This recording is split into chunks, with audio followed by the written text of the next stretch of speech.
Progress Test 1. Listening. Listen to an interview with a paleontologist. Choose the correct answer, A, B or C.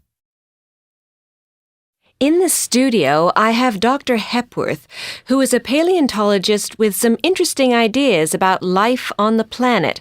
Dr. Hepworth, what can paleontology tell us about life on the planet? Well, paleontology is the study of old things, very old things. Things like species that have been extinct for millions of years.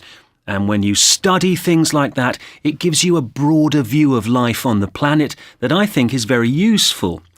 You stand a long way back and you see the bigger picture. For instance, we worry now about the ice melting at the North Pole, but when you stand back, you see that there have been cycles of warming and cooling in the past. And the North Pole had a tropical climate at one time with crocodiles. And when people worry about one or two species becoming extinct, it's useful to know that an incredible number of species came and went long before we arrived.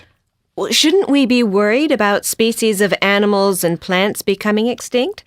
Are you saying we should just accept it as a fact of nature? No, I'm not saying that. Of course, extinction is natural, and there have been 5 waves of it, 5 catastrophic events in the history of life. And you could argue that what we have been seeing for some time is a 6th wave. Now, if we are entering another catastrophic period, the worrying thing is that this time we are causing it. It's our fault. Human beings are supposed to be smart, but we haven't been acting in a very smart way. What are the smart things that we should be doing? I'm not sure there is an easy answer. Some people think there is an easy technological solution. There is a lot of talk now about green development and green technology, but I'm not so optimistic because I think that the deeper reason for the problems with the climate and the other damage we are doing to the environment is the size of the human population. It's just too big. There are far too many people on the planet, and even if we change the technology, we are still going to have to use too many resources, including space. So, what are your predictions? Will people wake up to the problem and change things? I don't think so. The changes needed are so big. People and their governments won't be prepared to really do something until it's too late.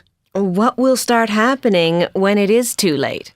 The rising sea level is one thing, but the most serious problem will be the way the hotter climate affects farming. There just won't be enough food, and that could happen in a few decades. That's not a very positive note to end on. Well, I'm not all negative. Human beings will survive.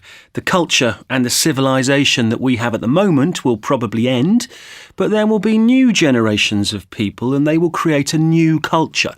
I just hope they learn from the mistakes of the past.